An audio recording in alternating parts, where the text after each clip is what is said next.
नमस्कार, India news Haryana देख रहे हैं आप। आपके साथ मैं हूं सुरभि तिवारी। फटाफट अंदाज में फटाफट खबरों का रुख कर लेते हैं। पेट्रोल डीजल की कीमतों एक बार फिर से बढ़ा दी गई है। पेट्रोल का भाव 35 पैसे महंगा हो गया है। साथ ही डीजल का रेट भी 9 पैसे बढ़ा दिया गया है। तेल की कीमतों में हुई इस बढ़ोतरी के साथ ही दिल्ली के घरेलू बाजार में पेट्रोल की कीमत बढ़कर 100 रुपये 56 पैसे प्रति लीटर हो गई है। डीजल भी 89 रुपये 62 पैसे प्रति लीटर पर पहुंच गई। हरियाणा में पेट्रोल और डीजल की कीमतों में फिर उछाल देखने को मिला है। पेट्रोल 32 पैसे और डीजल 7 पैसे महंगा हुआ। प्रदेश में अब पेट्रोल का रेट 97 रुपये 81 पैसे प्रति लीटर हुआ है।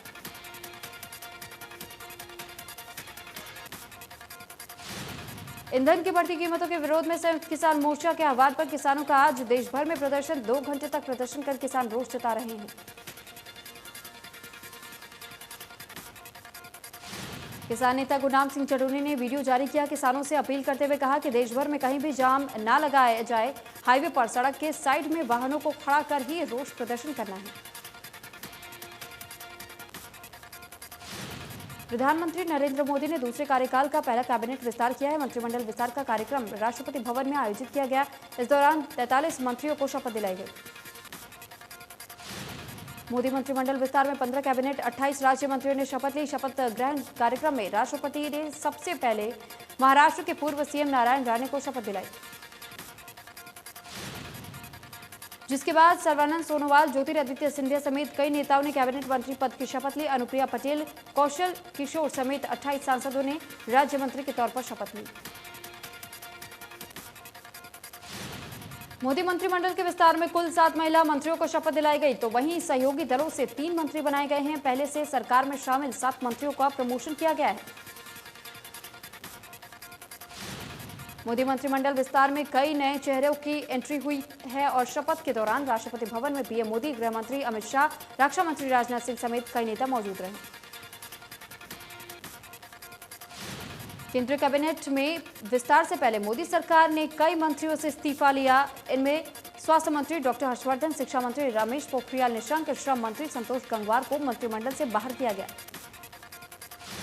मोदी मंत्रिमंडल से रासायनिक उर्वरक मंत्री सदानंद गौड़ा, शिक्षा और सूचना प्रौद्योगिकी राज्य मंत्री संजय धोत्रे, सामाजिक न्याय और अधिकारिता मंत्री थावरचंद गहलोत का भी इस्तीफा लिया।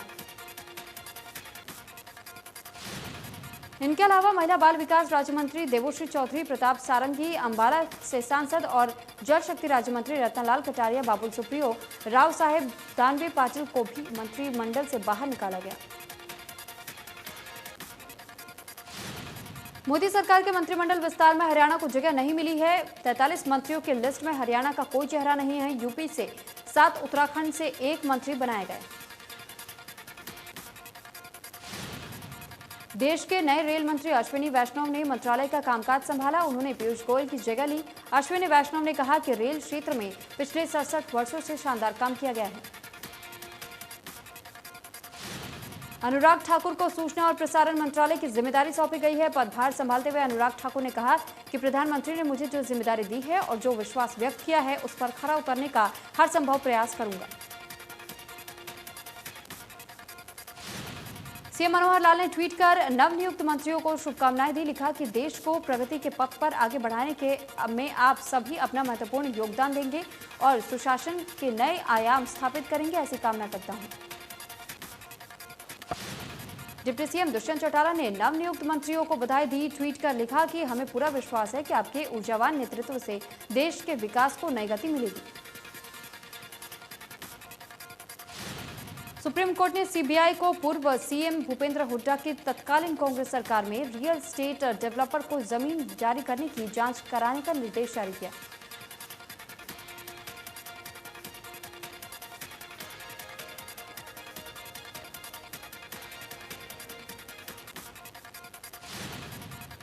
फरीदाबाद से गुरुग्राम जाने वाले मेट्रो रेल के प्रस्तावित मेट्रो स्टेशनों की लिस्ट डीएमआरसी ने हरियाणा सरकार को भेजी है। फरीदाबाद बाटा चौक मेट्रो स्टेशन से गुरुग्राम वाटिका चौक स्टेशन तक इस रूट पर 8 मेट्रो स्टेशन प्रस्तावित हैं।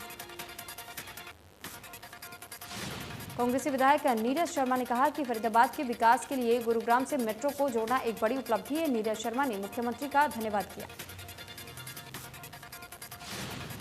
सोनीपत में लाल डेरा में बने हुए मकानों की रजिस्ट्री करवाया। मालिकाना हक दिलवाने का काम जोरों पर चल रहा है। जिले में सभी गांव में लाल डोरे की ड्रोन की मदद से मैपिंग करने के बाद घर घर जाकर जानकारी इकट्ठा की जा रही है। गांव सांदल खुर्द में गांव के चौकीदार और ग्राम सचिव घर घर जाकर लाल डोरे में बने मकान मालिकों की रजिस्ट्री करवाने को लेकर जानकारी ले रहे हैं। 8 साल की बच्ची पीजीआई चंडीगढ़ से सर्जरी करवाकर यमुनानगर घर लौट आई, लेकिन अभी भी मासूम खौफ में है। उसे खौफ से बाहर निकालने और हौसला देने के लिए चाइल्ड लाइन की टीम बच्ची से मिलने पहुंची। चाइल्ड लाइन डायरेक्टर को जब मासूम की मां ने पूरी आपबीती बताई तो उनकी टीम ने बहादुर मां के जज्बे को सलाम किया। बच्ची की मां ने हिम्मत दिखाते हुए आरोपी को पकड़वाया था। चाइल्ड लाइन की डायरेक्टर ने बताया कि दूसरी विजिट में भी भट्टे के मालिकों से मुलाकात नहीं हो पाई और ना ही फोन पर बात हुई। प्रशासन से मांग करेंगे कि ऐसा सर्कुलर जारी करवाएं जिससे भट्टा मालिकों की जवाबदेही सुनिश्चित हो। प्रदेश के कई जिलों और बाकी राज्यों में ज्वेलर्स की दुकानों को निशाना बनाकर लाखों की ज्वेलरी उड़ा ले जाने वाले अंतर्राज्यीय चोर गिरोह का पर्दाफाश किया गया। पुलिस ने गिरोह का भंडाफोड़ करते हुए 3 चोरों को पकड़ने में सफलता हासिल की। डीएसपी ने बताया कि पूछताछ में गिरोह ने 12 वारदातों को कबूल किया है। चंडीगढ़ में बीजेपी की बैठक हुई जिसमें सीएम मनोहर लाल, हरियाणा बीजेपी के संगठन मंत्री रविंद्र राजू, प्रदेश अध्यक्ष ओपी धनखड़ और तमाम विधायक मौजूद रहे।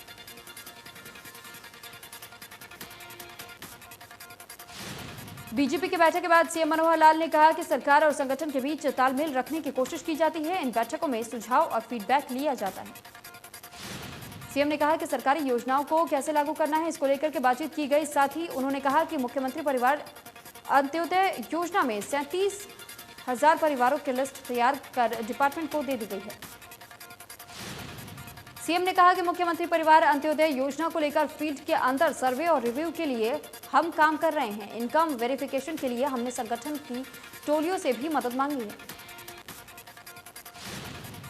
सीएम ने कहा कि माइक्रो इरिगेशन के प्रोजेक्ट को ज्यादा कामयाबी मिले, पानी का प्रबंध ठीक होगा तभी खेतों तक पानी पहुंचाने का टारगेट पूरा होगा और ऐसे में बहुत सी योजनाएं चल रही हैं। नेतृत्व परिवर्तन के सवाल को लेकर के कांग्रेस के हरियाणा प्रभारी विवेक बंसल ने कोई जवाब नहीं दिया। हालांकि उन्होंने कहा कि संगठन का विस्तार जल्द किया जाएगा। महंगाई समेत तमाम मुद्दों को लेकर के विवेक बंसल ने बीजेपी सरकार की नीतियों पर जमकर हमला बोला है। विवेक बंसल ने कहा है कि पूरे देश में अघोषित इमरजेंसी लगी हुई है, जनता सही समय का इंतजार कर रही है। इनेलो के प्रदेश अध्यक्ष नफे सिंह राठी ने बीजेपी पर निशाना साधते हुए कहा कि गाजीपुर बॉर्डर पर जो हुआ वो बीजेपी की सोची समझी साजिश थी। बीजेपी मामले को लेकर राजनीतिक रोटियां सेक रही है। नफे सिंह राठी ने महंगाई को लेकर के सरकार को घेरा, कहा कि महंगाई बीजेपी के राज में बेलगाम हो चुकी है, त्राही त्राही मची हुई है। राठी ने नगर परिषद के चुनाव में इनेलो के पार्टी सिंबल पर चुनाव लड़ने की बात कही। फरीदाबाद डीसी यशपाल यादव ने हाई लेवल मीटिंग के बाद कहा कि जिला प्रशासन खोरीगांव में होने वाली तोड़फोड़ को लेकर के तैयार है। कार्रवाई के दौरान मौके पर 2500 से ज्यादा पुलिसकर्मी तैनात रहेंगे। डीसी ने कहा कि स्वास्थ्य विभाग को निर्देश दिया गया है कि जिसमें 10 एम्बुलेंस और 500 से ज्यादा कोरोना की किट के साथ डॉक्टर तैनात रहेंगे। डीसी ने लोगों से शांति बनाए रखने की अपील की। फरीदाबाद के खोरीगांव को किलेबंदी में तब्दील किया गया है। पुलिस ने सभी रास्तों पर नाकेबंदी कर दी है, किसी को भी अंदर जाने या बाहर जाने की अनुमति नहीं है। खोरीगांव के लोगों ने गांव के अंदर ही पंचायत शुरू की। पहले पुनर्वास की नीति के तहत मकान या जमीन देने की लोग मांग कर रहे हैं। फरीदाबाद में अवैध फार्म हाउस पर कार्रवाई नहीं की जा रही है। अरावली की पहाड़ियों में करीब 125 ऐसे बड़े बड़े फार्म हाउस हैं जिनकी तरफ अभी तक विभाग का ध्यान नहीं गया है, लेकिन जब अवैध कार्रवाई का भरोसा जरूर दिया गया है। अंबाला में इन दिनों जमकर अवैध निर्माण हो रहा है। शहर में कई जगह बिना नक्शा पास करवाए धड़ल्ले से अवैध निर्माण कराया जा रहा है, लेकिन संबंधित विभाग कोई कार्रवाई करने को तैयार नहीं है। पालिका बिहार में 30 से ज्यादा शोरूम बिना नक्शे के पास करवा दिए गए हैं और बनवाया जा रहा है। बताया जा रहा है कि जिस जमीन पर ये शोरूम बनने जा रहे हैं उसकी कीमत करोड़ों में है। निगम ने जिन शोरूम पर सील लगाई थी उनमें ही निर्माण कार्य करवाया जा रहा है। रिटायर्ड अफसरों पर हरियाणा सरकार फिर मेहरबान हुई। अब रिटायर्ड बाबू 20 लाख तक की लग्जरी कार में सफर कर सकेंगे। सरकार ने प्रदेश की संस्थाओं में रिटायरमेंट के बाद नियुक्त होने वाले अधिकारियों को 20 लाख तक की कार खरीदने की अनुमति दे दी है। अधिकारी अपने अंतिम बेसिक वेतन के 10 गुना कीमत तक की कार खरीद सकेंगे। इसकी अधिकतम सीमा 20 लाख रुपए होगी, जिसमें टैक्स शामिल नहीं है। जो अधिकारी कार नहीं खरीदना चाहते उन्हें हर महीने 5000 किलोमीटर तक के पैसे दिए जाएंगे। प्रदेश के सरकारी स्कूलों में वर्तमान शिक्षा सत्र में 23,36,000 बच्चों के दाखिले को लेकर के रिकॉर्ड कायम किया है। पिछले वर्षों के मुकाबले सरकारी स्कूलों में दाखिला लेने वालों की संख्या 7% बढ़ी है। पिछले लगभग 3 सप्ताह से सरकारी स्कूलों में जारी दाखिले के बाद से शैक्षणिक सत्र में 1,60,000 से ज्यादा बच्चों ने दाखिला लिया। पिछले सत्र के दौरान 21,78,000 के लगभग छात्रों ने दाखिला लिया था। कुरुक्षेत्र नए बस अड्डे पर मांगों को लेकर के रोडवेज कर्मचारियों ने प्रदर्शन किया। कर्मचारियों ने कहा कि अधिकारी ढुलमुल रवैया अपना रहे हैं और मांगों को लेकर के दर्जनों बार सहमति बन चुकी है, लेकिन गुमराह किया जा रहा है। मामले को लेकर के रोडवेज महाप्रबंधक अशोक मुंचला ने कहा है कि कर्मचारियों को बातचीत के लिए बुलाया गया है। जायज मांगों को लेकर के जल्द ही पूरा कर दिया जाएगा। कुरुक्षेत्र के शाहबाद में सरकारी बस अड्डे पर सुविधाएं नहीं मिलने से लोगों को परेशानी का सामना करना पड़ रहा है। पंखे और वाटर कूलर काम नहीं कर रहे हैं, जिस वजह से भीषण गर्मी में यात्री गर्म पानी पीने को मजबूर हैं। कोसली क्षेत्र के जीवन रेखा हरियाणा एक्सप्रेस पिछले 25 साल से बंद है। ये फिर पटरी पर दौड़ेगी। विधायक लक्ष्मण सिंह यादव ने इसको लेकर के जानकारी दी है। विधायक लक्ष्मण यादव ने कहा है कि बताया कि हरियाणा एक्सप्रेस दिल्ली से हिसार लाइन पर चलाई जा रही थी, लेकिन पहले दिल्ली रेवाड़ी भिवानी वाया हिसार जाती थी।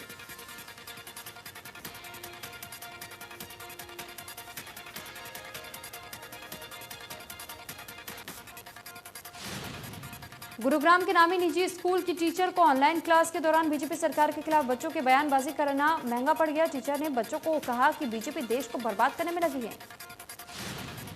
ऑनलाइन क्लास के दौरान सोशल साइंस की टीचर ने 10वीं कक्षा के स्टूडेंट्स को चैप्टर समझाते समझाते अचानक मौजूदा राजनीतिक हालातों पर चर्चा करना शुरू कर दिया। शिकायत पर टीचर ने इस्तीफा दे दिया है। हरियाणा में कई तरह के टैक्स लगने के कारण प्लाईवुड उद्योग पर संकट के बादल छा गए। यमुनानगर में 1000 के लगभग प्लाईवुड उद्योग है, जहां 3 लाख से ज्यादा मजदूर काम करते हैं। ऑल इंडिया प्लाईवुड एसोसिएशन के राष्ट्रीय अध्यक्ष का कहना है कि यमुनानगर किराए में 15 से 20% का इजाफा होने की खरीदार पीछे हटने लगे हैं, जिससे प्लाईवुड की बिक्री अब कम हो रही है। कालांगुली के गांव देसू मलकाना के लोगों ने बिजली घर पर धरना दिया। गांव में पिछले 1 सप्ताह से बिजली की समस्या बनी हुई है। एसडीओ की लिखित आश्वासन मिलने के बाद लोगों ने धरना खत्म किया। कुरुक्षेत्र में झांसा रोड मार्ग पर बिजली की समस्या को लेकर के लोगों ने जाम लगा दिया। कई गांवों के किसानों ने सड़क मार्ग ठप कर दिया। ट्यूबवेल की बिजली कनेक्शन और व्यवस्था ठप होने पर ग्रामीणों ने रोष व्यक्त किया। भवानीखेड़ा में नगर पालिका प्रशासन पर 4 गांवों के किसानों ने खेतों के मुख्य रास्ते पर अवैध कब्जा कर रास्ता रोकने का आरोप लगाया और प्रशासन के खिलाफ नारेबाजी की। किसानों का कहना है कि नपा प्रशासन ने 4 गांवों के खेतों के करीब 22 फुट के रास्ते पर साल 2003 से कब्जा कर रखा है, जिसे खुलवाने की मांग को लेकर के कई बार प्रशासनिक अधिकारियों को शिकायत दी जा चुकी है। रादौर के यमुना नदी से साथ सटे गांव गुमथला में बाढ़ बचाव कार्य अभी भी अधूरे पड़े हैं, जबकि ठेकेदार को ये काम 30 जून तक पूरा कर देना था, जिसे लेकर स्थानीय लोगों में रोष का माहौल देखने को मिल रहा है। लोगों का कहना है कि बाढ़ कार्य में जो मटेरियल इस्तेमाल किया जा रहा है वो भी सही नहीं है। अधिकारी ने जल्द काम पूरा होने की बात की है। यमुना नदी में अक्सर पानी ज्यादा आने से कई गांव प्रभावित होते हैं और लोगों का काफी ज्यादा नुकसान होता है। ऐसे में रादौर के गुमथला गांव में बाढ़ राहत कार्य अभी भी पूरा नहीं हुआ है। कैथल में 1367 दिव्यांगों को 43 लाख रुपए के सहायक उपकरण बांटे गए। डीसी ने बताया कि जरूरतमंद उपकरण के लिए रेड क्रॉस सोसाइटी ने नाम रजिस्टर्ड करवाया जा रहा है। डीसी ने कहा कि सरकार दिव्यांगजनों को कई योजनाओं के जरिए सशक्त बनाने की कोशिश कर रही है। अंतिम पायदान पर खड़े लोगों का उत्थान हमारी प्राथमिकता। कैथल के 2 गांव पूरी तरह से कोरोना मुक्त हो गए हैं। डीसी ने ग्रामीणों की सराहना की, कहा कि ग्रामीणों की तत्परता से ये सब संभव हो पाया है। बाकी गांव के लोगों को भी इन गांवों से प्रेरणा लेनी चाहिए। कोरोना के केसों में बढ़ोतरी होते ही दोनों गांवों में मुनादी करवा करके लोगों को जागरूक किया गया, जिसे ग्रामीणों ने गंभीरता से लिया और ग्रामीणों ने समय समय पर सैनिटाइज कर गांव को कोरोना मुक्त रखने का भी प्रयास किया। करनाल में कोरोना की दूसरी लहर का ग्राफ लगातार घट रहा है। मरीजों के आंकड़ों में लगातार कमी आ रही है। इस बीच जिले के 4 सीएचसी में ऑक्सीजन प्लांट लगाने की तैयारी की जा रही है। तीसरी लहर की संभावना के चलते सीएचसी में 20 ऑक्सीजन बेड का इंतजाम किया गया है। जनरल अस्पताल में 30 बेड और मेडिकल कॉलेज में 60 बेड बच्चों के लिए बनाए हैं। भिवानी में वैक्सीन की कमी के चलते लोग परेशान हैं, जिसके चलते वैक्सीनेशन सेंटर से बाहर लोगों की नाराजगी देखी गई। इनमें खासकर बुजुर्ग महिलाओं ने गर्मी को लेकर नाराजगी जताई। टिकरी बॉर्डर पर पंजाब सरकार ने किसानों के लिए वैक्सीन भेजी है। बताया जा रहा है कि किसानों को चिकित्सा सुविधा दे रहे हैं और फाइव रिवर हार्ट एसोसिएशन ने पंजाब सरकार से किसानों को वैक्सीन करने की अपील की है। एसोसिएशन की रिक्वेस्ट पर मोहाली से डॉक्टरों की एक टीम 2000 किसानों के लिए वैक्सीन लेकर टिकरी बॉर्डर पहुंची। बताया जा रहा है कि रजिस्ट्रेशन प्रोसेस के बाद ही किसानों को ये वैक्सीन लगाई जाएगी। सिरसा में भारतीय किसान यूनियन और बाबुल 84 के लोगों ने किसानों के समर्थन में ट्रैक्टर रैली निकाली। इस दौरान किसान नेताओं ने कहा, जब तक एमएसपी पर कानून नहीं बनता, तीनों कृषि कानून वापस नहीं होते, धरना चलता रहेगा। हिसार जिले के खेतों में गैस पाइपलाइन बिछाने के चलते किसान परेशान हैं, जिसको लेकर के वो कई बार प्रशासन को शिकायत दे चुके हैं, लेकिन फिर भी कोई समाधान नहीं हुआ। गैस पाइपलाइन बिछाने से नाराज किसानों ने डिप्टी स्पीकर रणवीर गंगवा के आवास का घेराव किया। सुरक्षा व्यवस्था को लेकर के आवास के बाहर भारी पुलिस बल की तैनाती की। करनाल सेक्टर 13 में एक बुजुर्ग का शव फंदे से लटका मिला। घर में दोनों बुजुर्ग पति पत्नी रहते हैं। बताया जा रहा है कि बुजुर्ग ने खुदकुशी की। पुलिस के मुताबिक बुजुर्ग काफी वक्त से तनाव में था। गोहाना पुलिस ने अवैध शराब में भरी 2 अलग अलग गाड़ियों को बरामद किया है। पुलिस को अवैध शराब सप्लाई करने की सूचना मिली थी। नाकेबंदी के दौरान दोनों गाड़ियों से 590 अवैध शराब की पेटियां बरामद की गई। डाक पार्सल की गाड़ियों में भरकर चंडीगढ़ से यूपी में अवैध तरीके से शराब की सप्लाई की जा रही थी। कैंटर से 370 पेटी तो वहीं पिकअप से 220 पेटी अवैध अंग्रेजी शराब मिली। सोहना में श्रीराम फाइनेंस ने ऑफिस में आग लगने से अफरा तफरी मच गई। दफ्तर की 3री मंजिल पर लगी आग की सूचना लोगों ने फायर ब्रिगेड को दी। 1 घंटे की कड़ी मशक्कत के बाद 3 फायर ब्रिगेड ने आग पर काबू पाया। आग लगने की वजह बैटरी फटना बताया जा रहा है। नुकसान को लेकर के आकलन किया जा रहा है। सिरसा की जेजे कॉलोनी में 2 पक्षों में विवाद अभी भी जारी है। सिकली घर समाज के युवाओं को गिरफ्तार करने के विरोध में सिकली घर समाज के लोग एकजुट हुए और विरोध जताया। सिकली घर समाज के लोगों ने किन्नरों के खिलाफ भी नारेबाजी की और मांग की कि रोड जाम करने वाले किन्नरों पर मामला दर्ज कर उनकी गिरफ्तारी की जाए। करनाल में रंबा गांव के पास व्यक्ति का शव बरामद किया गया। मृतक की पहचान यूपी के गंगोह निवासी के तौर पर हुई। मृतक के परिजनों ने लूटपाट और हत्या की आशंका जताई। स्पेशल टास्क फोर्स रोहतक की टीम ने हत्या के प्रयास में 25,000 के नामी आरोपी को गोहना से पकड़ा है। आरोपी ने झज्जर में शख्स की गोली मारकर हत्या कर दी थी। यमुनानगर के गांव में मोबाइल चोरी के आरोप में 2 युवकों को रस्सियों से बांधकर कुछ ग्रामीणों ने पीटा, जिसका वीडियो सोशल मीडिया पर वायरल हो रहा है। जम्मू कश्मीर में आतंकवाद का सफाया करने के लिए सुरक्षा बलों का एक्शन जारी है। इसी कार्रवाई में पिछले 24 घंटे में 5 आतंकियों को मार गिराया गया है। इन 5 आतंकियों को 3 अलग अलग एनकाउंटर्स में मारा गया है। आईजीपी कश्मीर विजय कुमार ने इस कार्रवाई के लिए पुलिस और सुरक्षा बलों को बधाई दी।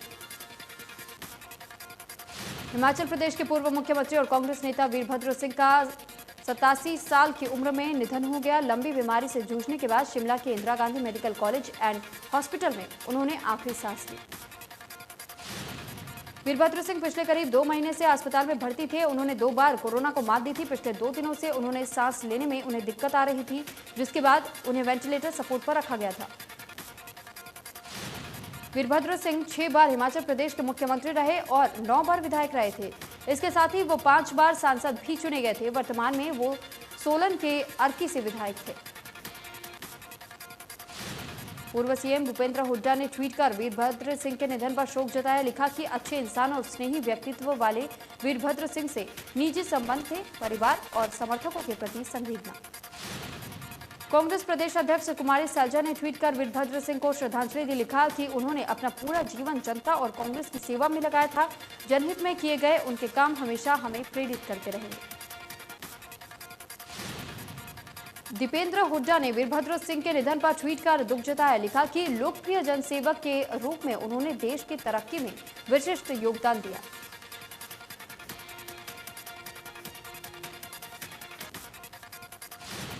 हिंदी सिनेमा के दिग्गज कलाकार दिलीप कुमार को सुपुर्द खाक किया गया। दिलीप कुमार ने 98 साल की उम्र में अंतिम सांस ली। लंबे वक्त से दिलीप कुमार बीमार चल रहे थे।